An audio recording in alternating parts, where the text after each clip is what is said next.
મજામાં ને તો સ્વાગત છે એકનો બ્લોગ સાથે ને આપણે આવી ગયા છીએ આજે તૈયાર થઈને ઉઠીને ઘરે આપણે જવાનું સાઈડ ઉપર ને સાઈડ ઉપર જવાનું છે આપણે સ્લેબમાં પાઇપ નાખવા તો બેંકનું કામ તે પૂરું થવા આવી ગયું છે જઈશું બહુ પછી આપણે બેંકે તો વાગી ગયા છે 7:45 8માં 2 મિનિટની જ વાર છે આપણે ડાયરેક્ટ ભાગી હેઠા અને નાસ્તો પાણી કરી લઈ નાસ્તો પાણી કરીને ડાયરેક્ટ જઈશું આપણે સાઈડ ઉપર ચાલો ગાયક આપણે ભાગી નાસ્તો કરી લઈ નાસ્તો કરીને દુકાન જઈશું દુકાનેથી પછી સાઈડ ઉપર જઈશું ચાલો મળીએ તમને ડાયરેક્ટ સાઈડ ઉપર હાલો તો આપણે પહોંચી ગયા સાઈડ ઉપર ને સાઈડ ઉપર આવીને બેઠા છીએ અને પપ્પા કરે છે પાઇપિંગ બરાબર ને તો એ પાઇપિંગ થઈ જાય પછી આપણે બાંધીશું વારાથી પાઇપને તો ઓલી બાજુ સેન્ટરિંગ વાળા કામ કરે છે અને આ બાજુ પાઇપિંગ આપણે બંધાઈ ગયું છે તો તમે જોયો કહો કે પાઇપને ખાઈ ગયા છે ને આપણે વારાથી બાંધી દીધા પાઇપને અને આ બાજુ પપ્પા પ્લાન જોવે છે એ થઈ જાય એટલે ત્યાં પાઇપ ગોઠવી નાખશે પછી આપણે બાંધી દઈશું પાઇપને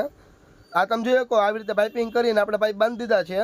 અને આ બાજુ પાટકો પૂરો થઈ ગયો છે 2 બંગલા છે આ બાજુ ને ઓલો બાજુ 2 અલગ અલગ ઘર છે તો આ બાજુનું કામ પૂરું થઈ ગયું છે ને ઓલી બાજુ પપ્પા પાઇપિંગ જોવે છે પ્લાનિંગ